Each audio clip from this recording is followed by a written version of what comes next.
and welcome to Round Robin. I'm your host, Robin McCormick with the City of Hampton, and today we're going to talk about AIDS and why you need to get tested even though you don't think you do. My guest is from the Health Department, Nancy Lemis. Welcome. Thank you. Thank you. You know, this is a topic that I thought we all dealt with in the 80s and got control of it and it went away. It didn't go away, right? No, it has not gone away. We're seeing it, actually it's increasing a little bit because people are more relaxed and they did think it went away and they weren't thinking that it's still a problem in our society, and it is still a problem. We're seeing different age groups that are testing positive. We're seeing some different risk populations than what we were seeing. Back in the 80s, it was mostly homosexual men or men having sex with men. And now we're seeing it in heterosexual couples. We're also seeing it in our elderly population because people are living longer and are staying healthier and are able to still have sex. So we are worried. We are seeing it still with mother-baby because it still can be passed from mother to baby if the mother is pregnant. So we are, it has not gone away, and it is still a huge problem. Wow. And we're actually seeing an increase now. Like, not only is it not going down, we're on the up. That's not good. No, it's not good. And we're seeing it, our biggest population right now, or the biggest group, are still 18 to 25. But we are also seeing it because we are seeing a lot of drug abuse. If you've read the news, you know heroin is on the uptake, so people are using needles. We don't have, there are still some organizations that do the needle exchange, but there are not a lot of those, so people are still sharing needles. And they're also getting co-infected. So you may not know somebody's HIV positive, and you may get more than one STD instead of just one. A lot of people think if somebody has just one STD, they can only get one. Well, you can, depending on your situation, you can get more than one. It's just I guess a catch-22, whatever the person has. And I think people think AIDS, went away or is treatable, and it is sort of, it's manageable. It is. You always have it. Right. It is becoming more of a chronic disease. People, when they are first infected, they are considered to be HIV positive. Right. You do not get the diagnosis of AIDS until when we're testing for HIV. Once a person is positive, they're keeping control of their what's called their CD4 count. It's part of your blood work that they're watching, and those numbers tell us how sick the person may be. Those numbers also tell us where they are in their disease process. So when that number drops below 200, and you also get what we call opportunistic diseases. Now, those diseases can be as simple as somebody getting a common cold and it turning into pneumonia, or it could affect their heart, their skin, any part of their body. Once they are diagnosed with one of those, their CD4 count drops below 200, then they are considered to have AIDS. Well, let's review how you catch AIDS or get AIDS, because I think, people think they're immune. Right. And we're finding, obviously, that a lot of people aren't. And I think the thing is, you tell me, how can you get AIDS? How does it transmit? How you get HIV is it can be through sex. And when we're talking about sex, we're talking about oral, rectal, and vaginal sex. A lot of people think you can only get it through traditional sex. That's not true. You can also, if a mother's pregnant and she is infected, she can pass it to her baby. You can get it through any blood and body fluids whatsoever. So if you were sharing needles, another biggie to think about too is people sharing their glucometers, the little stick things that they're doing their finger sticks with. If they're sharing those, it's still blood.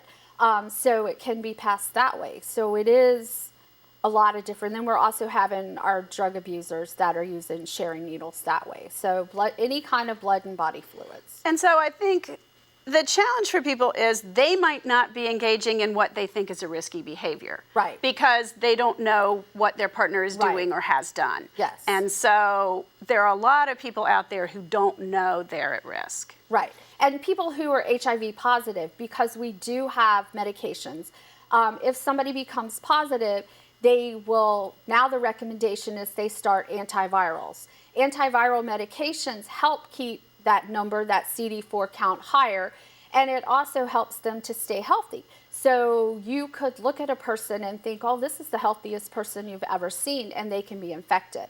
So you just don't know that. So you really need, before you decide you want to have sex with somebody, you need to know who they've been with for the last year. You need to know what they've been doing, because you can be putting yourself at risk and not knowing. Right. So you don't always, people wear long sleeves, so you may not see any needle marks, or they may be using needles in places that are covered by their clothes. So you may not know they are even using drugs, because a lot of partners don't know their partners are using drugs. So, if you, I have this idea, of course you should get tested, but wow, how often? How do you know? It depends on your risk factors. Okay. You need to really think about what you're doing. If you're in a non-monogamous relationship, right, or then in a new relationship, right. New relationship, you definitely need to be tested. You also have to realize when you are tested, say your partner, it's your regular significant other, they come to you and they bring their results to you and they say, look, honey, I'm negative. Do you really want to believe that piece of paper? So just because they're negative on that piece of paper, there's what's called a window period.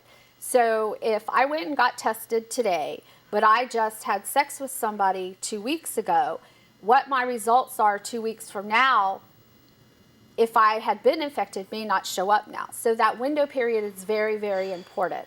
So it can be scary. We do recommend, if you do have risk factors, that you do get tested at least minimal of once a year. There are many new types of testing that can be very easy. You can get finger stick, and they can tell you that same day. That's different. I Yes, remember when you used to have to wait for like a week or something. At the health department, we do serum testing. We do what we call HIV serum testing. We draw your blood, we send it to the state lab in Richmond. 2 weeks later, you have to come in and get your results. We do give results in person. We do not give them out over the telephone, and you need to bring an ID just so we know it's you. They do have special organizations that do the rapid testing. They can take a swab and do right inside your cheek and just scrape the tissue right there, and they can tell. Or they can do the finger stick. Now, when they're doing the finger stick, they're also testing people for syphilis, because like I mentioned earlier, you can be co-infected. So we are recommending that you get both, because if you come into the health department, we're going to test you for HIV and syphilis. And really, when you have more than one infection, they're complicating each other. Yes. Treatment is more difficult. Your immune system is Yes. weakened. It really begins to escalate, Yes, I would think. because with both, if you were co-infected with syphilis and HIV, the syphilis diagnosis, when you got treated, you may need more medication, because with HIV, it affects your immune system. So you are going to take a little longer to heal. It's going to be harder, because even if you're HIV positive, you get a common cold, that cold may linger with you for weeks, where somebody else, it may go away in just a few days. So it is affecting your entire body and not just one part of it. So it can cause complications. The other biggie we're seeing co-infection with HIV is hepatitis C. And that is a different virus. And just remember, there's no cure for any viruses at all. We have cure for bacterial infections, but not viruses.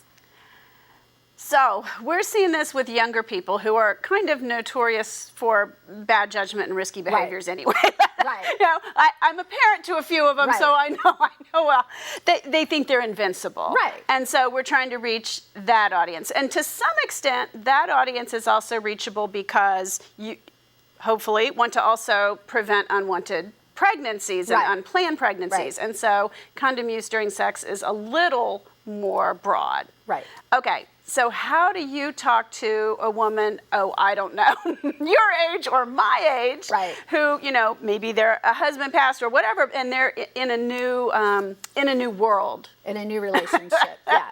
And you need to tell them, what I tell the kids. You need to know, you don't just go to a party or go to a restaurant or something and meet somebody and think, oh, they look good, they're handsome or they're cute, and okay, I don't think they have anything. You can't look at somebody and tell. And so you need to get to know them. And when I tell the kids, when I go talk to the high schoolers, getting to know somebody is just not talking to them for 2 hours.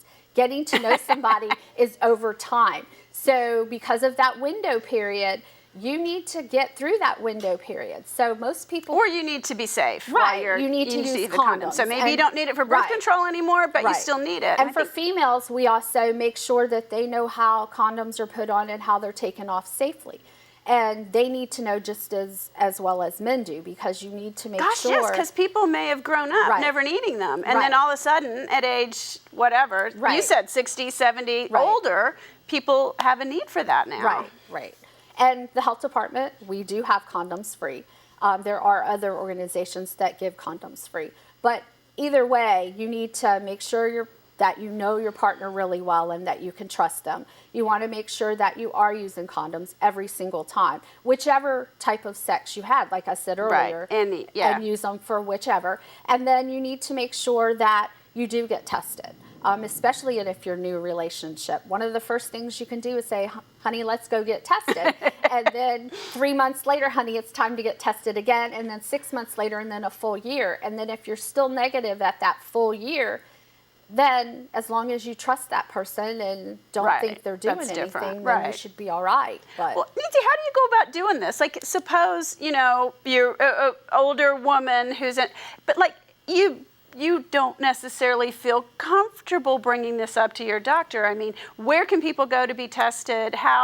What tips can you give people to get over that fear and that hurdle? Well, the health department does testing free. We do, in our STD clinics, we do testing. If you go to a family planning clinic, they will also draw your blood when you're getting your syphilis test.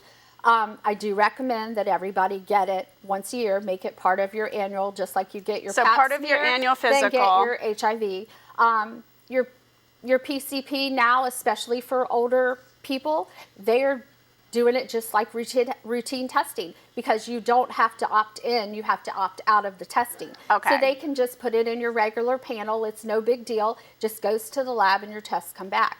And nowadays in your primary care, most people are on the computer for your results, so you can just look at your results on the computer. But if you do come into the health department, it is not anonymous testing. It is confidential testing. Okay. We do get your demographics. But you do have to come in person to get your results. We're not going to give them to anybody else. You do have to come in and get them. And now, is there a cost associated with that, or income qualification or anything? We test free for gonorrhea, syphilis, chlamydia, HIV, and syphilis. So maybe if you're nervous, even if you if you have a primary care, it'd be better to be able to say it. But if you if this is a hurdle for you, don't let it keep you from getting tested. Come into the health department, and you don't have to live in Hampton to come to Hampton. You don't have to live in Newport News to go to Newport News. All of the STD clinics will see anybody. So if you're worried about somebody might know you from this city, go to a different city, but get tested. Don't put it, don't. So what keeps people from getting tested? Some people are scared to get their blood drawn. Some I hadn't even thought about that. I'm not used to that. Some people are afraid of that. Nowadays, with the rapid testing, you can go to the different organizations that do that. They just do a finger stick, and they can tell you right away. Now, if one of the rapid tests are positive, they're going to recommend that you get a full test. That you get the regular HIV just for confirmation. Okay. And then if you do have a positive test, it's not a death sentence anymore. We do have very, very good antiviral medications that you can start on, and you would see an infectious disease specialist. Well, and I would think too, the earlier you get started on that, the better. Don't wait until you have symptoms or concerns or whatever. If it is really part of your annual, and that's part of what this month is to remind people to get tested. Yes, this is National HIV Testing Month. And then in December, we have World AIDS Day. So we also do a little promotion. Good reminders. And a lot of your organizations are out there promoting free testing. And you will find them sometimes at different festivals and things like that. They will have the free testing there. But I do recommend it. I also recommend, if you are positive or your partner is positive and you are negative, that you continue to be tested. Also, there are the infectious disease doctors, if you have a positive partner, or if you are in a nice way to put it, a high-risk occupation, There are some medications that the doctors are using now to help you not convert to positive as quickly. Okay. So there are options out Yes, there there that are. people may not be in connection with because they're afraid to get Right. tested or don't know Right. that they're at risk. And even if they become positive, just because you don't have health insurance, just because you don't have money, doesn't mean you're not going to get the medical care you need. We do have a lot of programs that help provide the medications because antivirals are very, very expensive. They can be thousands of dollars a month. One medication can be $1,000 for a 30-day supply. But the state has programs that we help provide those medicines to individuals who need them. And it's not a difficult process. And we work really well with our infectious disease specialists to make sure people stay on those antivirals and get those medications they need. Okay. Well, thank you very much, Not a Nancy. I problem. appreciate it. Not a problem. Just everybody get tested and be very careful. All right, did you hear that? Everybody get tested, be very careful, use protection when you have sex, and remember that this is not something that affects just one population. Right. Everyone is at risk. You can make it part of your annual physical. Just make sure you are getting tested. I know it's a scary topic, and thank you for sitting through it with us. Good luck.